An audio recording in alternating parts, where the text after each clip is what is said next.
श्री रामचंद्र श्री राम जय राम श्री राम जय राम श्री राम जय राम श्री राम जय राम श्री राम जय राम श्री राम जय राम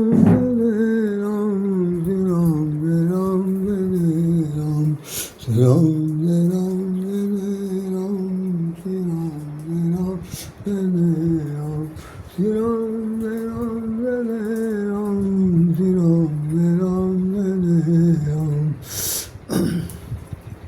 संकट हरै मिटाय सब पीरा जो सुमिरै हनुमत बलबीरा। जय जय जय हनुमान गोसाई कृपा करो गुरुदेव की नाई। सत बार पाठ कर जोई छूटे बंद महासुख होई।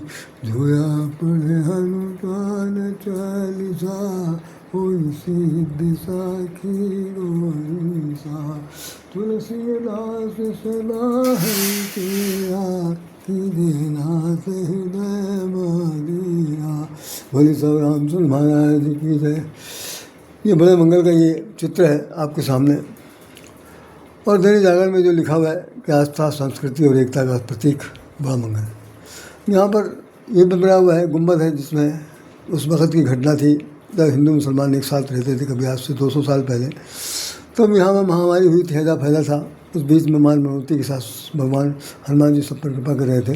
उसमें से एक मोहम्मदन का भी लड़का महासन में था, ठीक हो गया तो उसको उन्होंने मां मनोती के आधार पर इसमें एक चांद तारा उन्होंने भेंट किया था। वो चांद तारा आज भी पुराने मंदिर में, हनुमान जी के पुराने अलीगंज मंदिर में दिखाई पड़ता है। उसके बाद ये बाकी ये ध्वज है, ये सब दुनिया भर की चीज़ें हैं, सब दिखाई पड़ेंगी। ये सामने नया अलीगंज में हनुमान जी का मंदिर है। अभी हाल में मैं यहाँ पर गया था और वहाँ पर दर्शन करके आया हूँ। ये कुछ लोग हैं अपनी अपनी बात बता रहे हैं। साथ साथ आपके सामने एक चित्र दिया जा रहा जो देखिए ये हनुमान सेतु का है। ये महावीर बिनमो हनुमाना राम जास दस बिमल बखाना है। हनुमान बिनमो हनुमाना महावीर बिनमो हनुमाना राम जासु जसु सुजसु बापु बखाना। राम जासु जस आपु बखाना राम जासु जसु सुब राम जासु जस आपु बखाना। महावीर बिनमो हनुमाना। ये हमारा लेख दैनिक स्वतंत्र भारत में 24 मई 2005 को छपा था। लिखा हुआ है 2005 को छपा था। 24 मई 2005 को बड़ा मंगल था। देखिए बड़ा मंगल इसमें दिखाई पड़ा। बड़ा मंगल दिख रहा है नहीं, कहाँ देख लें तो बड़ा मंगल दिख रहा। और ये हनुमान सेतु की तस्वीर है। साथ साथ आप चाहें तो हमारा नाम भी देख सकते हैं। इसमें एक जगह नाम लिखा हुआ राधेश्याम राधे अगर लिखा है तो निश्चित रूप से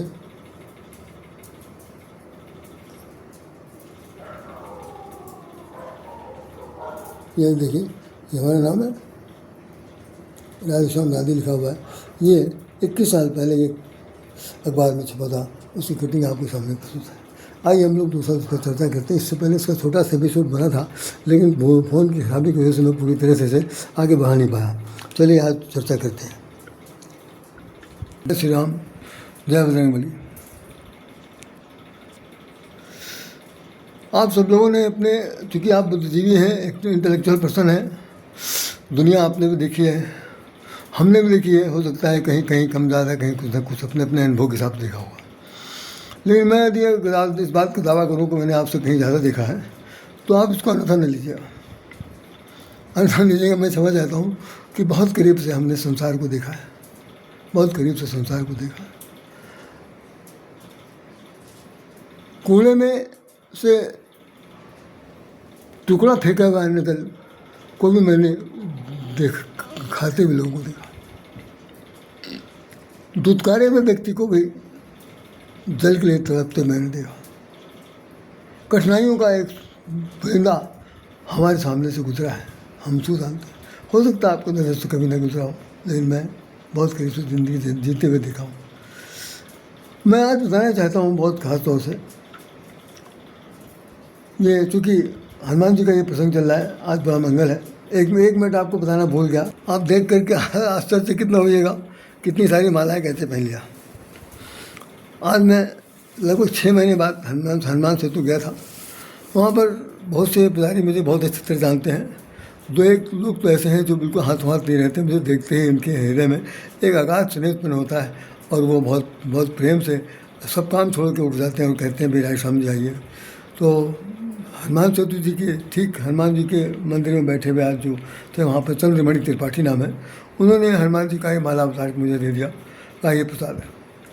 उसके बाद हम और आगे बढ़े, एक युवा पुजारी हैं जो मुझे बहुत बहुत मानते हैं और वो कहते हैं कि सच पूछे तो आपको देख कर मुझे ऐसा लगता है कि भाई बहुत कुछ इनसे प्राप्त करना है। अब क्या चीज़ मुझे प्राप्त करना चाहते हैं मुझे नहीं पता, लेकिन वो मुझे बहुत प्यार करते हैं, बहुत उम्र में मेरे से बहुत छोटे हैं। वो उनका नाम है अंजुल पांडे। उन्होंने गणेश जी के पास वो थे, मूर्ति के पास थे, वहाँ से उन्होंने गणेश जी की माला दे दिया। अब ये दोनों आशीर्वाद है, अब उस आशीर्वाद को तो हम रह करके बोल रहे हैं। अब आप ध्यान रखिएगा, जितनी देर में बोलूँगा यही फूल माला बोलेंगे, क्योंकि हम एक प्रकार का इंस्ट्रूमेंट है, मेरा अपरेटस है। हम लोग कुछ बोलने की तमीज़ नहीं है, जो कुछ बोलता है वो ईश्वर के रूप में कुछ न कोई तत्व है जो विराजमान है, बोलता है। तो प्रसंग ये है, इससे पहले जो हमने एपिसोड बनाया था इसी का मतलब था, फ़ोन खराब होने की वजह से मैं इसको बना नहीं पाया था। तो सच्चाई क्या है कि हनुमान जी लंका में प्रवेश कर चुके हैं, जा रहे हैं, और इनको इस बात की बड़ी भारी चिंता है कि ये जा तो रहे हैं, वहाँ पर कुछ करके आएंगे कि नहीं आएंगे, मतलब विजय का पताका फहरा के आएंगे कि नहीं आएंगे, जीत के आएंगे कि नहीं आएंगे। तो इसके लिए उन्होंने एक सोचा। वास्तव में बता दूं कि इंद्र एक बहुत ही खराब पद है, और ये मनोनीत पद होता है। ऐसा पुराणों में लिखा हुआ है कि जब 100 महायज्ञ अश्वमेध यज्ञ कर लिया जाता है तो उस व्यक्ति विशेष को, उस राजा को, उस महाराजा को इंद्र का पद दे दिया जाता है। इंद्र कोई बहुत बड़ी देवी देवता कुछ नहीं है, ये एक प्रकार का पद है। और इंद्र के अंदर एक बड़ी खास बात ये होती है कि उसके अंदर बहुत बड़ी लोलुपता होती है। रामायण में इंद्र के लिए लिखा हुआ है कि वो एक प्रकार का स्वान कुत्ते के जैसा होता है। जैसे कुत्ते को टुकड़े की ज़रूरत होती है, वो कहीं किसी भी दरवाजे पर जहाँ एक बार कुत्ता को टुकड़ा मिल जाए तो वहाँ आगे बैठता है, वैसी स्थिति होती है। तो इंद्र को बहुत अच्छे ढंग से नहीं देखा गया, और इंद्र के बहुत से ऐसे कुकृत समाज में अध्ययन में पढ़ने को मिलता है कि भाई उन्होंने जो कुछ किया वो बहुत अच्छा काम नहीं किया। अल्लाह के प्रसंग को देख करके, पढ़ करके तो ऐसा ही लगता है कि भाई उनसे ज़्यादा निकृष्ट, उनसे ज़्यादा दुष्कामी शायद ही कोई हुआ। खैर, हम उस पर जानना नहीं चाहते। इंद्र साहब को ये लगा कि अगर हनुमान जी कुछ नहीं कर पाएंगे तो हम लोगों का क्या होगा, हम लोगों को क्या होगा। मतलब वो देवता, इंद्र जो है वो देवताओं के राजा है, इसलिए इंद्र कहलाते हैं, देवेंद्र कहलाते हैं। तो देवताओं का तो बहुत विनाश हो रहा है। देवन तके खो और गोहा इस तरह करके लिखा हुआ कि रावण के भय से सब लोग भयभीत हैं, कह नहीं सके रावण भयभीत था। तो रावण का अत्याचार फैला पड़ा है, इसमें देवताओं की रक्षा करने के लिए भगवान ने अवतार लिया है, और ये बंदर होकर के वहाँ जा रहे हैं, पता नहीं कर पाएंगे, कुछ नहीं कर पाएंगे। तो उन्होंने क्या सोचा, मैं बहुत जल्दी संक्षेप में कहूँगा इस बात को।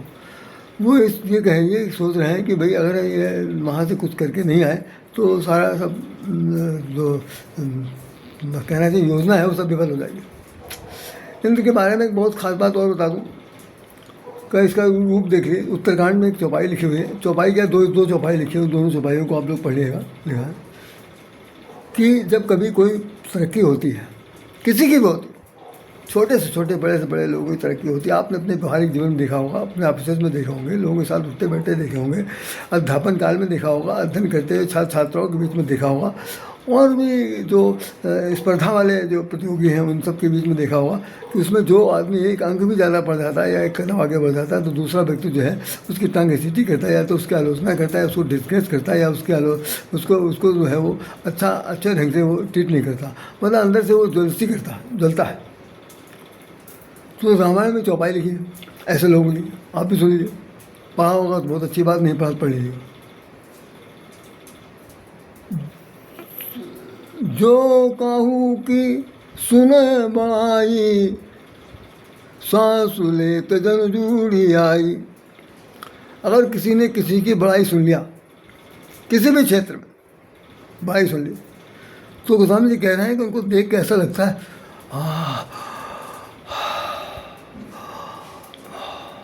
बाप रे बाप। सांस लेत जन जुड़ी आई, ऐसा लगता है कि लंबी लंबी ठंडी ठंडी सांस ले रहे हैं। यहाँ उनका तो प्राण निकल गया, बड़ा भारी काम हो गया कि दूसरा आदमी जग जीत गया और कुछ कर नहीं कर पाया। और उसी के साथ दूसरी चौपाई लिख दिया गया कि जो काहू के देखे विपत्ति, खुशी भय मानव जन प्रति। जो काहू के देखे विपत्ति, खुशी भय मानव जन प्रति। ये ऐसे लोगों का काम है, इंद्र का भी काम है। अगर कोई किसी को खुशी देख लिया, खुशहाल में जीते हुए देख लिया, एक रोटी सही ढंग से खाते हुए देख लिया, आ भरते हुए नहीं देखा, सही सलामत से देख लिया, तो कहते हैं कि उनको लगता है कि मानो विपत्ति आ गई। जो काहू के देखे विपत्ति, सुखी भय मानो जनपति। और वो अगर विपत्ति में है तो उनको ऐसा लगता है कि क्या बात है, कम से कम मेरे राज में भूखा तो मर रहा, आखिर में कहाँ जाएगा, हमारे पास भीख मांगने आएगा, हम उसको देंगे, दाता हमें पागलपन। ये जो काहू के देखे व्यक्ति, सुखी भय मानो जन्नति। ये पूरे इंद्र के साथ जुड़ी हुई लक्षण क्या है, जो लक्षण है वो मैं बता। तो उसने क्या किया, इंद्र ने सबसे पहले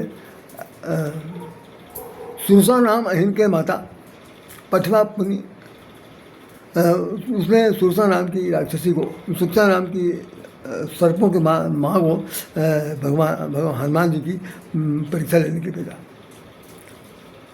सुरसा हनुमान जी के सामने आ गई और हनुमान जी को दूर दूर तक पता नहीं कि ये कौन सी चाल चली जा रही है। उसमें लिखा हुआ है कि सुरसा नाम अहिन के माता पठैन आई कही सही बाता, आज सुरन मुझ दीन आहारा, सुनत वचन कहे पवन कुमार। उसने कहा कि देवताओं ने आज मुझे आहार दिया है खाने के लिए। ये सुन करके बड़ा आश्चर्य हुआ। हनुमान जी कहने क्या हुआ बात, ये तो अच्छा खासा चाल मेरे चाल में बाधा पहुंचा रही है, मेरे विघ्न बाधा पहुंचा रही है। तो हनुमान जी कहने लगे कि भाई ऐसा है, आप मुझे खाना चाहती हैं तो खा लीजिए, कोई आपत्ति नहीं, कोई आपत्ति नहीं मिले।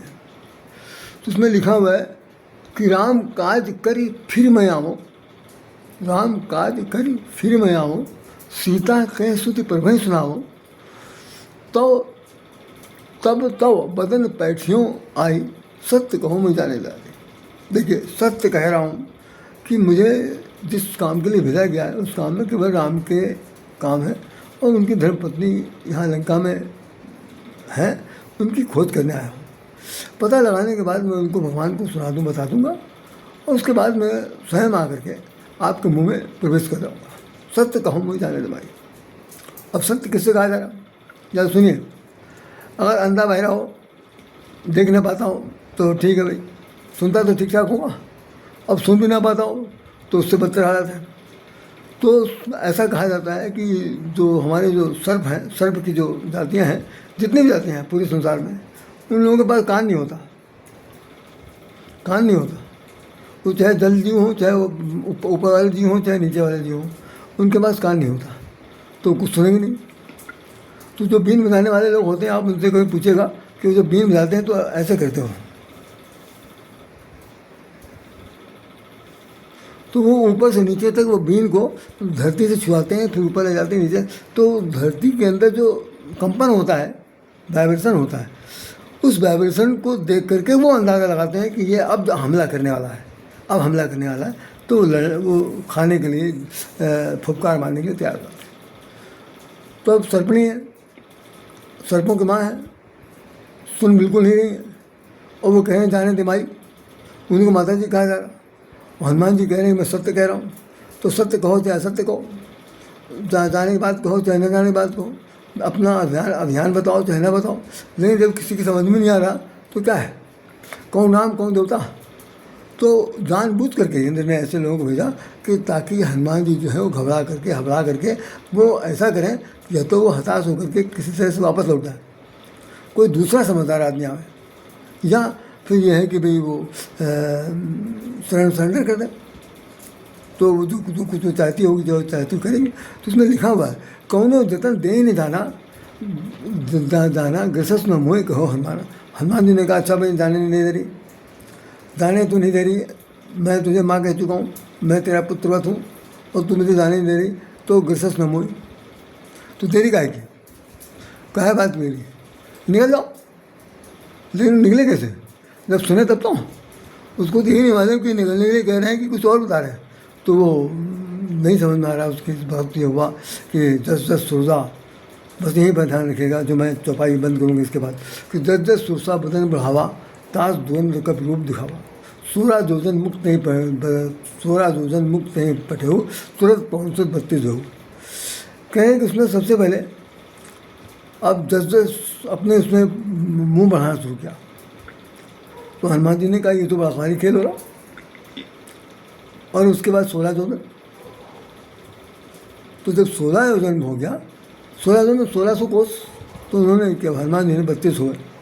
अभी क्यों हो रहा है 16-32 का, तो झगड़ा क्या है।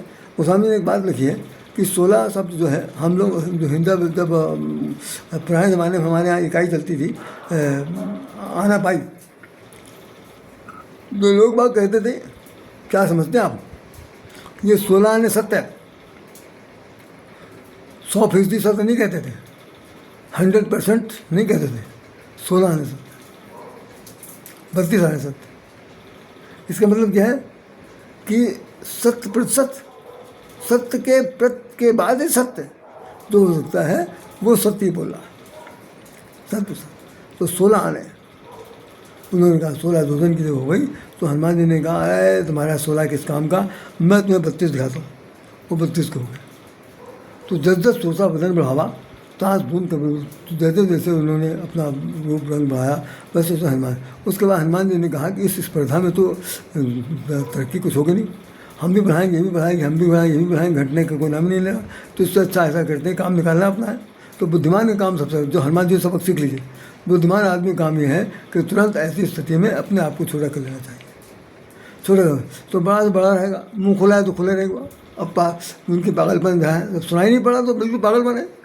तो भाई उन्होंने, भगवान ने क्या, हनुमान जी ने क्या किया कि वो लिखा है कि सतयोजन तई आनंद कीना अति लग रूप पौनसुत कीना। जैसे ही उसने सतयोजन मैंने सत मैंने 100 योजन का जब उसने मुँह फैलाया, तो हनुमान जी ने कहा 100 योजन बनना तो बहुत ठीक नहीं, इतना बड़ा बन जाने के बाद तो छोटे कैसे जल्दी बनेंगे। तो ऐसा किया उन्होंने, छोटा रूप बनाया, छोटा रूप बना करके अतिलग रूप पौनसुत भयो बदन पैठ उसके मुँह में घुस गए अंदर जाके, पूरा अंदर बाहर पेट वेट सब देख दाख करके बाहर निकल जाएगा। आगे हाथ धोड़ खड़े हो गए। तो लिखा हुआ है कि मांगा विदा ताए सुना हुआ, और तुरंत उन्होंने विदा मांगा। और अभी भी सुन नहीं रही। तो उनकी जो ये प्रतिक्रिया थी, उनका जो ये साहस था, उनके जो बुद्धिमत्ता थी, उनका जो ऐश्वर्य वीरता थी, उनकी जो विनम्रता थी, उनको मातृत्व स्नेह कहने का जो एक संस्कार मिला था, उन सब चीज़ों को उसने जब पूरी तरह से समझ लिया, समझता हुआ, इनकी माता है तो क्या हुआ, समझा होगा भाई हर एक के पास ममता तो होता ही है, चाहे कितने पति किसी भी जीव का रूप दिया जाए। तो उन्होंने कहा कि भाई जैसे ही दिया कि, तो उसने तुरंत कह दिया कि मोह सुरन दे लाग बुझावा, बुद्धिबल मरम तोड़ में पावा। अब उसने पोल खोल दिया उसका इंद्र का, कि हमको देवताओं ने खास तौर से आपके परीक्षा लेने के लिए भेजा था। हनुमान जी तो सुन रहे और सुना नहीं, लेकिन वो ये जो कहेंगे वो कुछ नहीं सुनेंगे। तो लेकिन वो कहते क्या जा रहे, अब हम सुन, जब कभी जीवन में ज़्यादा स्पर्धा बढ़ रहा है, ज़्यादा 3-5 होने लगे, ज़्यादा आपको नीचा दिखाने लोग आने लगे, ज़्यादा आपको हर तरह से हतोत्साहित करने लगे, ज़्यादा आपके मनोबल को गिराने की चेष्टा करें, या ऐसी स्थिति ला दें जिससे कि आप जो हैं अपने लक्ष्य से विचलित हो जाएँ, तो उस समय सबसे छोटा हो जाना चाहिए, सबसे छोटा हो जाना चाहिए कि भाई हमारा क्या बिगाड़ है, छोटा है तो छोटा है, लेकिन उसमें उस वक्त ये ना कहिएगा कि हम अगर छोटे हो जाएंगे तो इंफैरिटी कम्प्लेक्स हो जाएगा और हमारी प्रेस्टीज इशू जो है सामने आ जाएगी। कुछ नहीं है स्टिक न प्रेस्टीज, हमें काम निकालना है, दुनिया दुनिया दुनिया है, क्या मतलब। तो जैसे ही वो नीचे आ गए तो कहती क्या है, राम का सब करी हो बुद्धि बल बुद्धि राम काज सब करी हो तुम बल बुद्धि निधान आशीष दे गई सो हर्ष चलो हनुमान। राम काज सब करी हो तुम बल बुद्धि निधान आशीष दे गई सो हर्ष चलो हनुमान। तो जब उसने कहा कि भाई मेरी तरफ से मैंने तुम्हारी परीक्षा ले ली, तुम परीक्षा में सफल गए। अब हनुमान जी को पता चला कि मेरी परीक्षा हो रही थी। अरे मुझे मालूम होता तो सबसे पहले मैं छोटा क्यों ना बन जाता, 38-32 की जरूरत क्या थी। चलो खैर, अब सफलता मिल गई। तो सफलता क्या चीज़ मिली कि हमारी बुद्धि को उसने देख लिया, बुद्धि की परीक्षा हो। और निश्चित रूप से आज के ज़माने में आप देखिए, आजकल डॉक्टर के जाते बच्चों को पढ़ा कि इंटेलिजेंसी की परीक्षा होती है। डॉक्टरों के पास भेजा जाता है कि इनकी इंटेलिजेंसी देखिए, बौद्धिक परीक्षा, बुद्धि का परीक्षा। फिर आपके अंदर बल कितना है, कितना बल है कि आप कितनी ऊंचाई तक जा सकते हैं, कितनी ऊंचाई तक आ सकते हैं, कितना किसके साथ घमासान कर सकते हैं, किसके साथ सरलता से व्यवहार आ सकते हैं। ये बल, बुद्धि निदान, और तुम बुद्धि के भंडार हो, ऐसा कह करके। तो जब आदमी को बुद्धि का पता चल जाए, बल का पता चल जाए, और उसके सख्त सामर्थ्य का पता चल जाए, और उसकी विनम्रता का पता चल जाए, उसकी योग्यता का पता चल जाए, उसके हाव भाव और संस्कार का पता चल जाए, विनम्रता के साथ साथ मातृत्व दुलार का पता चल जाए, तो निश्चित रूप से समझ लेना चाहिए वो हनुमान जी से बढ़कर संसार में दूसरा कोई आपको शिक्षा देने वाला शिक्षादाता है ही नहीं। तो अब कह रहे हैं गोस्वामी जी कि आशीष दई गई सो हर चलो हनुमान, आशीष दे कर गई जाओ, आशीष दई गई सो हर चलो हनुमान। और उसने उनको आशीर्वाद दिया कि जाइए आप भगवान का काम कीजिए। यहाँ पर आप बिल्कुल ये मत समझिएगा, हो सकता है कुछ कथावाचक के बतावें कि वो बनी बनावट थी, उसमें कुछ भी नहीं था और वो सब कुछ जानती थी, उसके कान बहरा रहा था। नहीं, ऐसा नहीं। प्राकृतिक नियम है कि कोई भी सर्प जो है, सर्पणी जो है, वो कान उसके नहीं होते, और वो जो है वाइब्रेशन ध्वनि के द्वारा अपना शत्रु या मित्र का आभास करती है। बाकी तो उसके सारे शरीर के अंग काम करते हैं, लेकिन कान नहीं होता। कान ना होने का एक खास कारण और भी है। इसलिए होता है कि अगर उसको कान में पता चल रहा है कोई भनक आ रहा है तो वो पलट पड़ेगी, पलट करके वो वार कर सकती है। इसलिए जिस रास्ते में भागी जा रही चले जाए, कम से कम दूसरा आदमी जो है ना, जो उसके पीछे आ रहा, कम से कम वो तो बाल बाल बच जाएगा। तो भगवान ने हमारी रक्षा करने के लिए कम से कम इनके कान बहरे कर दिए, इनके कान बहरे कर दिए, और हनुमान जी से सामना करवा दिया।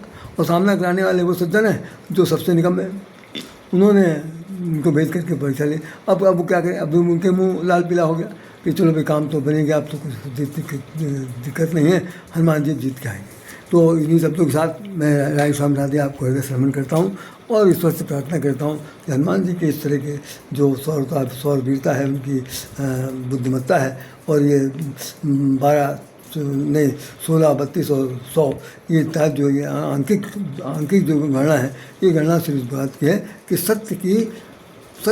सत्य का मूल्यांकन कितना सही हो सकता है। 16 आने हो सकता है कि 32 आने हो सकता है कि 100% हो सकता है, इस चीज़ की बात इसमें बताई गई है। और बाकी है कि सत्य जो है वो अपने आप में खड़ा है। सत्य की किसी प्रकार की कोई परीक्षा नहीं होती, सत्य परीक्षा के देने के लिए मोहताज नहीं है। सत्य जैसे दूध सफ़ेद होता है तो उसको काला नीला पीला नहीं कहा जा सकता है। नदी यदि मतलब पहाड़ से समुद्र की तरफ बहती है तो समुद्र से पहाड़ पर नहीं जाएगी, ये बिल्कुल सत्य है।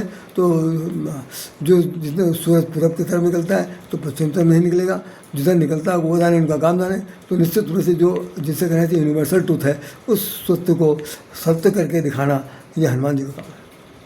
तो उनके चरणों में हम लोग शीश झुकाते हैं, आपसे प्रार्थना करते हैं। ये इस साल जो पुरुषोत्तम मास का ये आज छठा और अंतिम बड़ा मंगल था, उस मंगल पर हमने ये निवेदन करने की चेष्टा की। भगवान से प्रार्थना किया है कि आप सब लोगों को भगवान बल बुद्धि विद्या दें हुए हरों गणेश बुखार, यही मेरी प्रार्थना रहेगी। और आप सब लोग भी धन्य होइए और हनुमान जी के चरणों में लीन होकर के कुछ न कुछ प्राप्त कर लीजिए। हम भी उन्हीं के चरणों में शीश झुकाने जा रहे हैं। जय श्री राम, जय श्री कृष्ण, जय श्री राधे। आप सब लोगों की जय जयकार है।